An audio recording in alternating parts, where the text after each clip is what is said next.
masnya ingat saya enggak?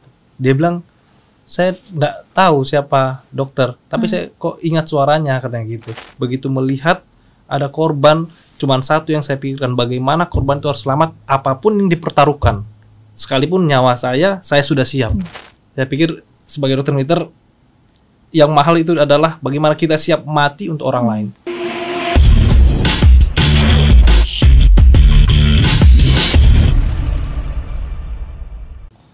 Tragedi ambruknya Ponpes Al-Khazini di Sidoarjo menyisakan duka yang mendalam, tidak hanya bagi keluarga, namun juga seluruh masyarakat Indonesia.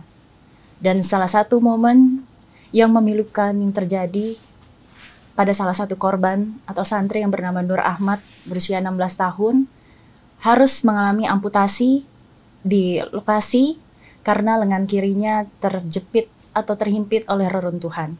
Bagaimana tim rescue dokter menanganinya? Untuk itu telah hadir bersama saya Kapten CKM Dr. Aaron Simatupang. Selamat datang dokter. Bagaimana dokter kabarnya? Baik, puji syukur pada Tuhan, baik-baik sampai hari ini.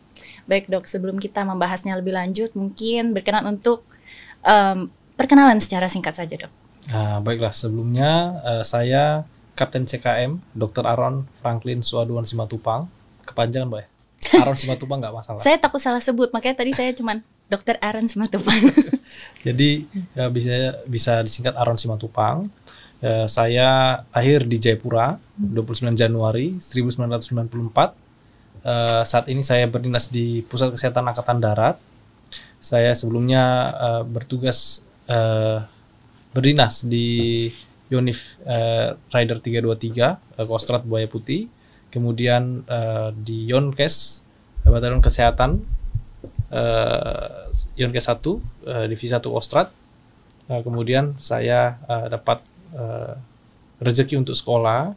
Saat ini saya melaksanakan tugas belajar sebagai residen ortopedi dan traumatologi atau lebih dikenal dengan bedah tulang di Universitas Airlangga di Surabaya. Demikian. Oh, jadi dokter ini sebenarnya sedang mengambil pendidikan juga, menempuh pendidikan. Sudah semester berapa dok? Saat ini sudah semester 7. Semester 7. Ya. Kemudian dok, kalau misalnya kita lanjut membahas masalah tragedi Ponpes ini dok. Kan kalau saya lihat sebagai mata netizen, di video itu di YouTube saya tonton kan dokter sendiri yang mungkin langsung menangani proses amputasi kepada Nur Ahmad. Mungkin sebelum itu kronologinya seperti apa dok? Saat korban ditemukan, kemudian situasi korban saat ditemukan, sehingga harus memutuskan korban ini harus amputasi segera di lokasi. Ya, jadi Mbak Rima, kita bekerja sebagai tim waktu itu. Jadi mungkin kebetulan saya yang tercuplik dan goes viral, padahal tidak. Sesungguhnya itu suatu kerjasama tim di lokasi, baik dari teman-teman dari Basarnas, dari Kodim Sidoarjo, dari Kesdam 5 Brawijaya, dari Polri, teman-teman PMI, dan banyak relawan-relawan yang nggak bisa kita sebutkan satu-satu. Semuanya bekerja berjibaku. Jadi memang agak sulit bagi saya ketika yang ditampilkan hanya saya. Namun sebenarnya ini adalah suatu kerjasama tim yang benar-benar bekerja keras saat itu. Dan ada juga di situ hadir tim RSUD Sidoarjo yang dimana diketuai oleh Dr. Larona atas komando dari Direktur Rumah Sakit, yaitu Dr. Ato spesialis paru. Kemudian ada juga dokter anestesi di situ, Dr. Faruk spesialis anestesi, dan kami bawa backup perawat juga di situ. Ada Mas Bima, ada Mas Yusuf, ada Mas Hendrik. Saya ingat anggota yang kita bawa waktu itu. Demikian. Nah, kala itu dokter sempat sebelum melakukan anestesi melihat keadaan korban itu bagaimana dok? Jadi prosesnya panjang ya sampai bisa dilaksanakan anestesi ini. Jadi saat itu kebetulan saya tuh sedang melaksanakan dinas ataupun residensi saya di Rumah Sakit Sidoarjo. Yang kebetulan pada tanggal 29 itu sudah mau ganti hari karena saya bulan selanjutnya itu akan berpindah rumah sakit lagi. Nah, waktu itu tanggal 29 saya melaksanakan operasi biasa bersama dengan guru saya di rumah sakit. Sekitar sore pukul 4, 5 itu sudah ada info bahwa ada kecelakaan, artinya ada suatu bencana di mana ada rubuhnya musola di salah satu pondok pesantren. Saya sudah mulai feeling ini, wah ini nggak jauh-jauh dari bedah tulang ini, pasti bakal ramai pasien saya malam hari ini. Nah kemudian setelah saya melaksanakan operasi itu benar, sudah banyak pasien di IGD, saya langsung segera turun ke IGD. Di situ sudah banyak sekali pasien rata-rata anak-anak yang sudah bisa dievakuasi saat itu ke IGD. Saya lakukan akses, saya periksa pasien yang mana yang harus naik operasi segera. Waktu itu kebetulan ada beberapa yang saya laksanakan. Setelah beberapa operasi saya laksanakan bersama dengan senior saya ataupun dengan DPJP saya, dapat info bahwa akan ada operasi di lokasi di mana membutuhkan amputasi di lokasi. Otomatis kita sebagai peserta didik ataupun pelajar, kemudian ada panggilan hati kita juga untuk membantu amputasi tersebut. Kita langsung menawarkan diri, kemudian kita langsung ikut dengan tim perbantuan yang diminta ke lokasi. Sampai di sana kita datang sudah sebagai tim. Di situ ada anestesi, di situ ada Dokter Larona juga sebagai ortopedi, kemudian banyak elemen-elemen terkait yang ada di situ. Sampai pada akhirnya dilaksanakan anestesi dengan adanya backup dari Dokter Faruk selaku anestesi di situ. Dan korban posisinya ada di dalam puing-puing reruntuhan itu kan, dokter? Betul. Nah itu kalau misalnya masuk dari tempat masuknya reruntuhan itu sekiranya berapa jauh, dok? Ya, jadi lokasi korban kebetulan memiliki tantangan tersendiri ya. Jadi bayangan aja tuh atap jatuh, atap yang di atas tuh jatuh sehingga celah yang bisa dimasuki itu mungkin sekitar 20 sampai 50 cm. Iya. Ya, jadi memang cuma pas untuk bisa merayap atau merangkak. Nah, untuk bisa masuk itu wah di situ sudah campur semua debu segala macam, kayu dan lain-lain, itu kita masuk, kita merayap. Itu kira-kira ada 10 meter ke dalam, kemudian kita harus belok sedikit untuk mencapai korban. Ya mungkin 10 sampai 15 meter lah. Jauh juga ya, dok ya, untuk mencapai korban itu. Dan itu untuk yang pertama kalinya dokter masuk, apa sudah membawa alat-alat untuk penanganan pada korban? Jadi sekuensinya itu adalah sebelum kami datang, pasien tersebut sudah diakses oleh Dokter Larona yang sudah ada di lokasi waktu itu. Kemudian beliau minta backup tim rescue yang saya ikut serta di dalamnya. Kemudian sambil kita menunggu di situ, apakah keputusan untuk dilakukan pengangkatan beton sebagai plan A, kemudian dievakuasi, ataukah plan B yaitu melaksanakan amputasi kemudian langsung segera dievakuasi. Jadi begitu kita sampai ke lokasi itu, saya datang, kemudian saya melakukan akses kembali pasien, karena itu ada rentang waktu, kita harus memastikan dong ini pasien sekarang masih bertahan ataukah lemah ataupun bagaimana, harus kita cek. Waktu itu saya masuk, saya cek kondisi pasien saat itu, ya seperti yang saya sampaikan tadi, pasien posisinya terlungkup, tidak bisa bergerak karena tangan tertimpa beton. Kemudian saat kami ajak berkomunikasi sangat lemah, artinya tidak bisa menjawab secara kalimat penuh 1-2 kata. Kemudian tangan dan kaki dingin, namun masih bisa merespon, merespon waktu itu. Kondisi pasien saat itu saya laporkan kembali keluar, saya laporkan ke senior saya, Dr. Larona. Ini kira-kira kondisi tourniquet demikian, infus yang tidak dikuat dan kondisi sebagainya di dalam itu. Dan setelah itu atas keputusan dari beliau, dari Dr. Larona untuk melaksanakan amputasi. Nah di saat itulah kita masuk kembali dengan merayap hingga sampai ke korban dengan backup anestesi dan atas supervisi beliau di belakang Dr. Larona. memberikan instruksi kepada kami untuk melaksanakan amputasi tersebut. Iya. Kan kalau tadi dokter sampaikan keadaan korban masih sadar tapi sudah lemah. Nah, itu apakah dokter ada mungkin komunikasi sedikit saat sebelum pelaksanaan amputasinya itu?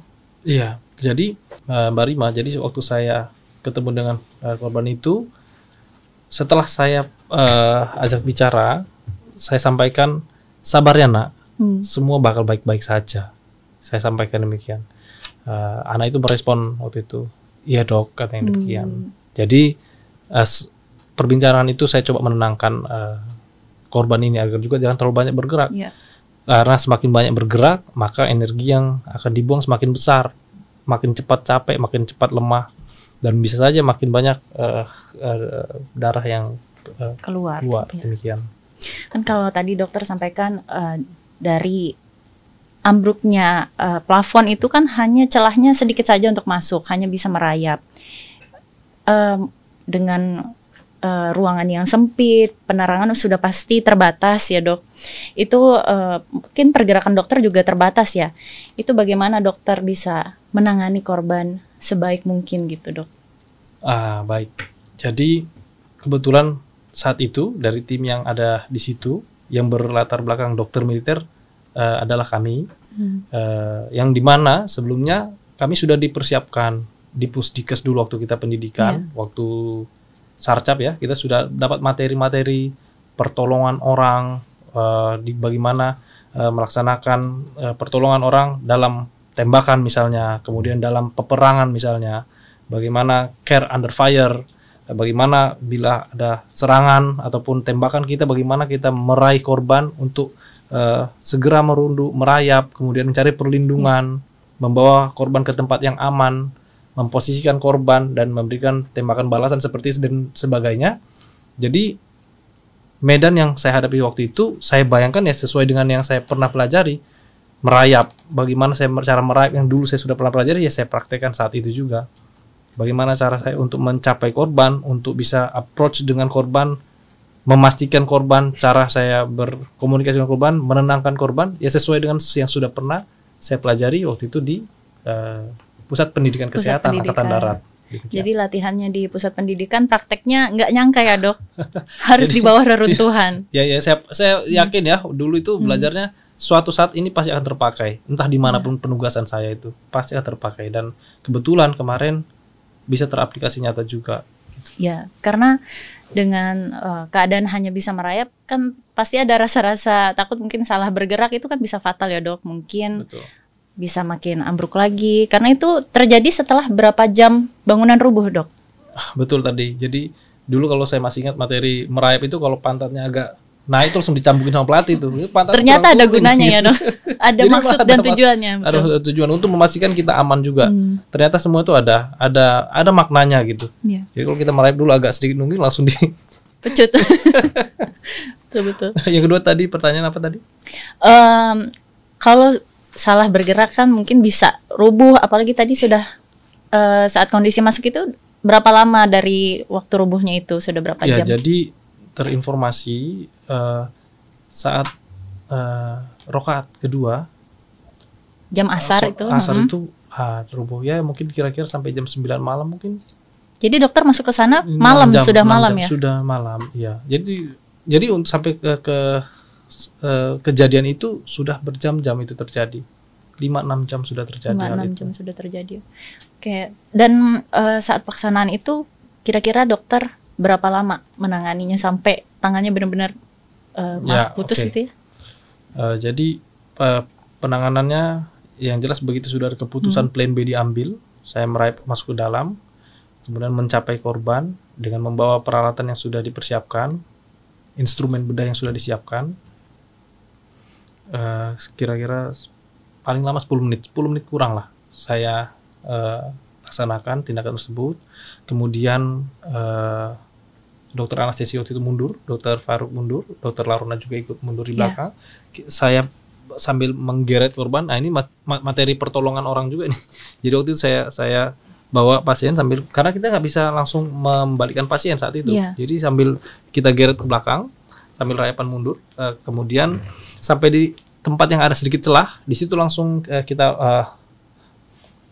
lock roll pasien agar menjaga airway ataupun pernafasannya dengan baik dan lain-lain, sehingga bisa dapat celah yang lebih besar untuk dibawa ke tempat stabilisasi. Nah, demikian. Jadi mungkin kira-kira habis 10 menit, 5 menit, 10 menit di luar sampai ke ambulans mungkin sekitar 20 sampai 30 menit. 30 menit, setengah jam ya dok. Nah, kalau sebelum dibawa keluar itu apa kendala terberat dok saat di dalam? Karena kan tidak bisa berdua gitu ya dok. Ya, jadi saat itu Mbak Rima bisa bayangkan malam hari, konstruksi yang berdebu saat itu, lagi juga. Konstruksi yang saat itu ya kita nggak tahu lah. Sewaktu-waktu kapanpun bisa ambruk. Kemudian oksigen yang sangat, menurut saya waktu itu tidak bisa kita bernafas seperti nggak bisa waktu itu, sangat sumuk di bawah situ. Kemudian saya berburu dengan waktu, dengan kehilangan darahnya korban. Kemudian kita juga harus bisa menahan emosi saat itu, artinya semua perasaan harus kita salurkan menjadi sebuah ketenangan agar bisa melaksanakan dengan baik. Kalau saya tidak tenang pasti tidak bakal tidak bakal terlaksana dengan baik proses operasi tersebut di lapangan. Saat prosesnya itu korban kan dapat anestesi ya dok. Itu apakah masih sadar atau pingsan dok? Ya, jadi saya kan tadi masuk yang kedua itu ada dokter Faruk itu, saya masukkan anestesi ke dalam tubuh korban dengan suntik intramuskular. Pasien langsung tertidur. Saya cek rangsang nyeri, pasien tidak nyeri, segera langsung kita laksanakan. Jadi pasien saat itu sudah tertidur dan tidak merasakan nyeri. Dan apakah ada perdarahan dok saat itu? Oh, jelas ada. Walaupun sudah terpasang tourniquet, yang kemudian tourniquet sudah terpasang, tetap ada perdarahan yang terjadi. Namun itu tadi yang kesigapan kita untuk membawa keluar, terukur, serta tindakannya sudah kita planningkan sehingga dapat terevakuasi dengan baik. Okay.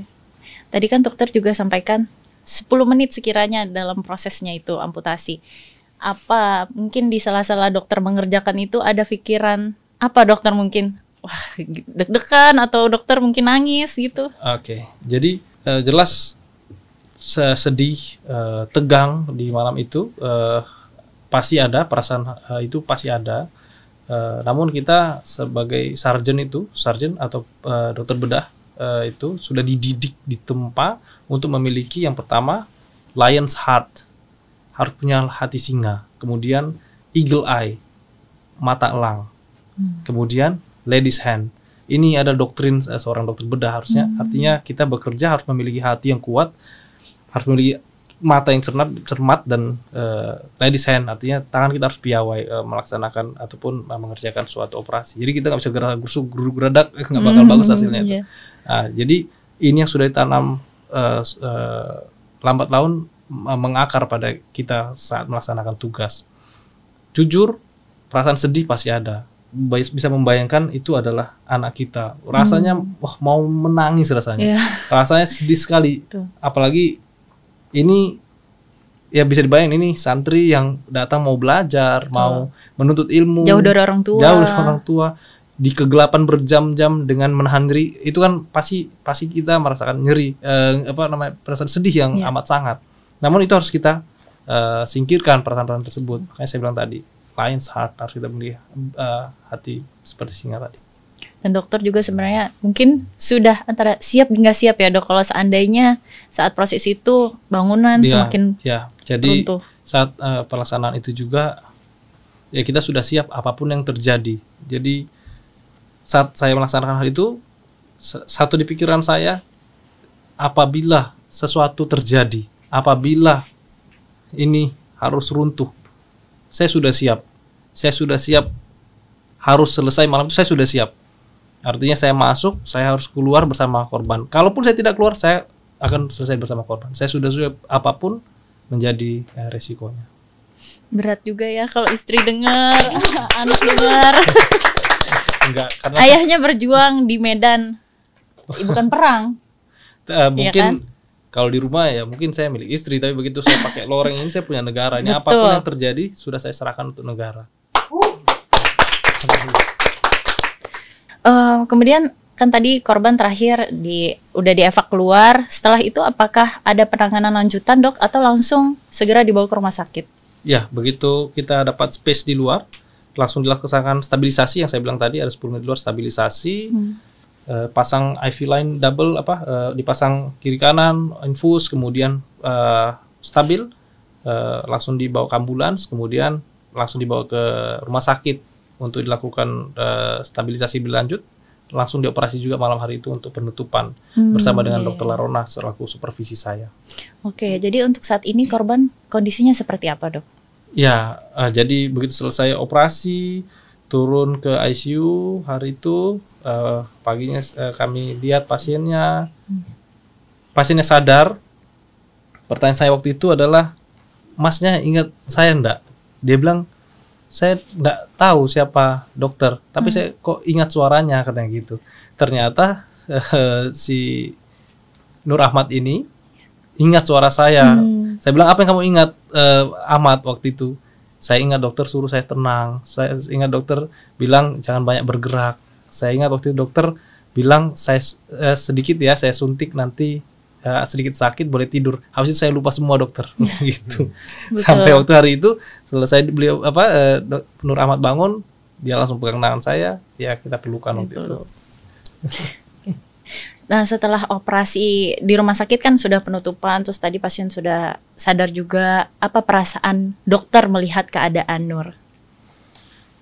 Terus terang senang, yang teramat sangat. Artinya ternyata semua rangkaian perasaan itu terbayar dengan selamatnya korban, dengan sadarnya korban, dengan membaiknya korban. Itu suatu sukacita yang tidak bisa saya gambarkan dengan apapun. Demikian, Mbak. Ya, dan tindakan dokter ini kan menjadi viral. Cuman yang tadi dokter sampaikan di awal sebenarnya adalah kerja sama tim. Tuh. Untuk itu apa tanggapan dokter? Ya pertama-tama ini merupakan suatu kerjasama banyak pihak. Jadi bukan hanya saya sebagai one man show sini, bukan. Di sini berperan banyak sekali pihak.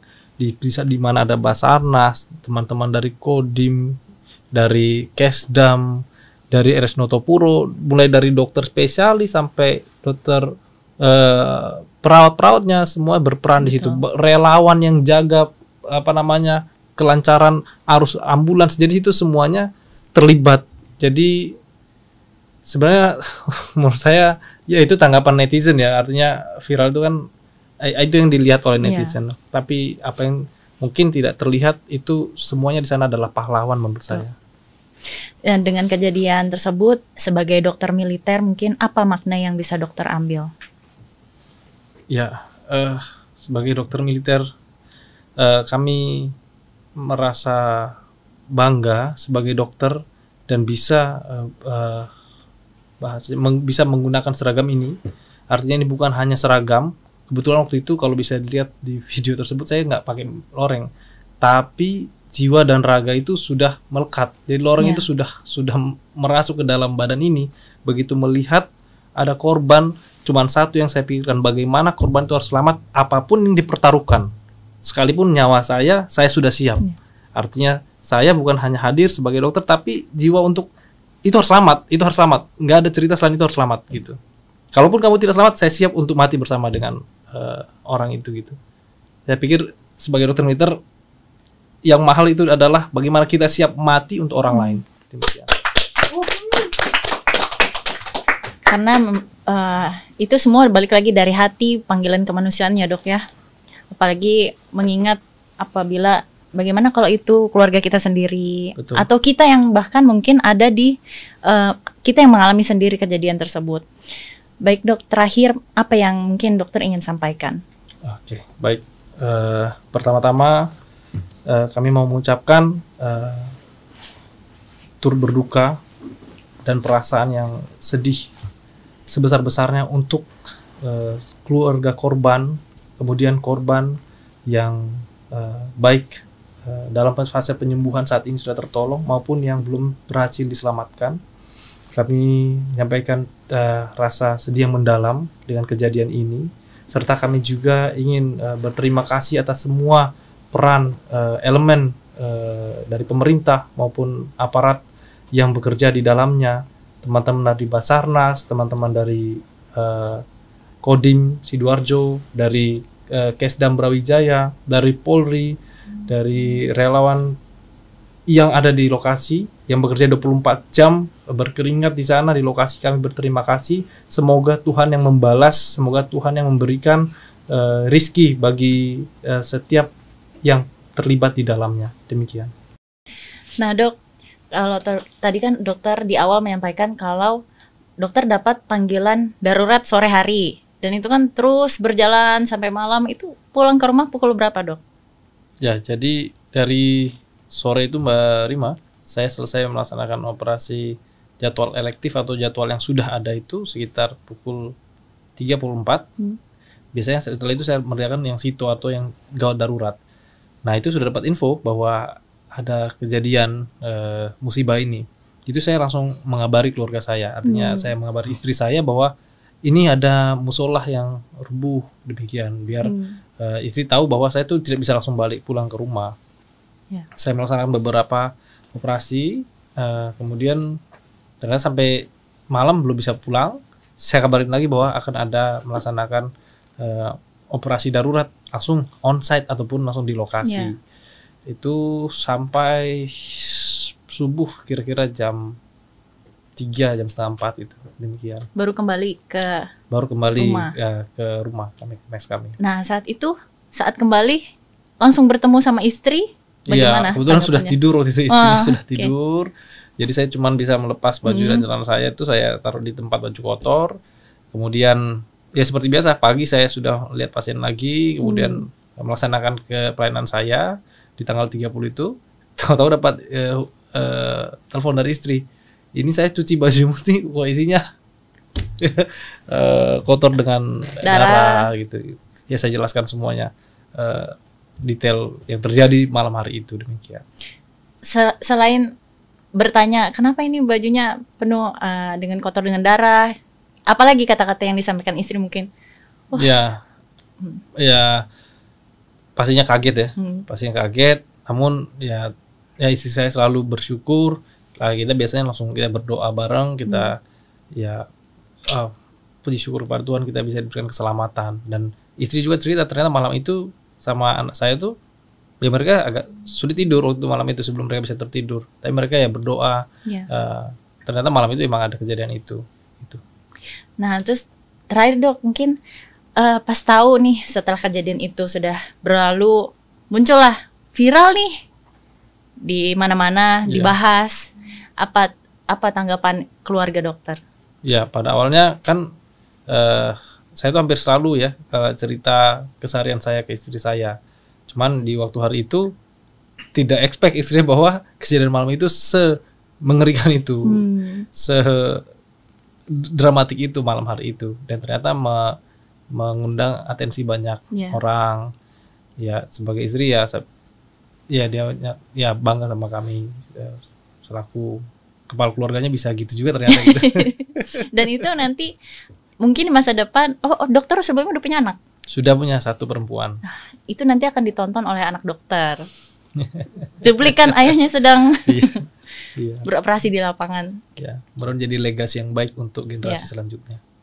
Amin Dok. Satu lagi dokter, mungkin tambahan pesan untuk Nur Ahmad yang sedang menjalani pemulihan. Iya, pesan saya untuk Nak Nur Ahmad, saya bangga dengan Nur Ahmad. Nur Ahmad bukanlah hanya seorang korban, tapi adalah seorang survival, adalah seorang yang berhasil mengatasi semua kesulitan, berhasil keluar dari kesulitan, berhasil memiliki harapan untuk bisa keluar dari kesulitan tersebut.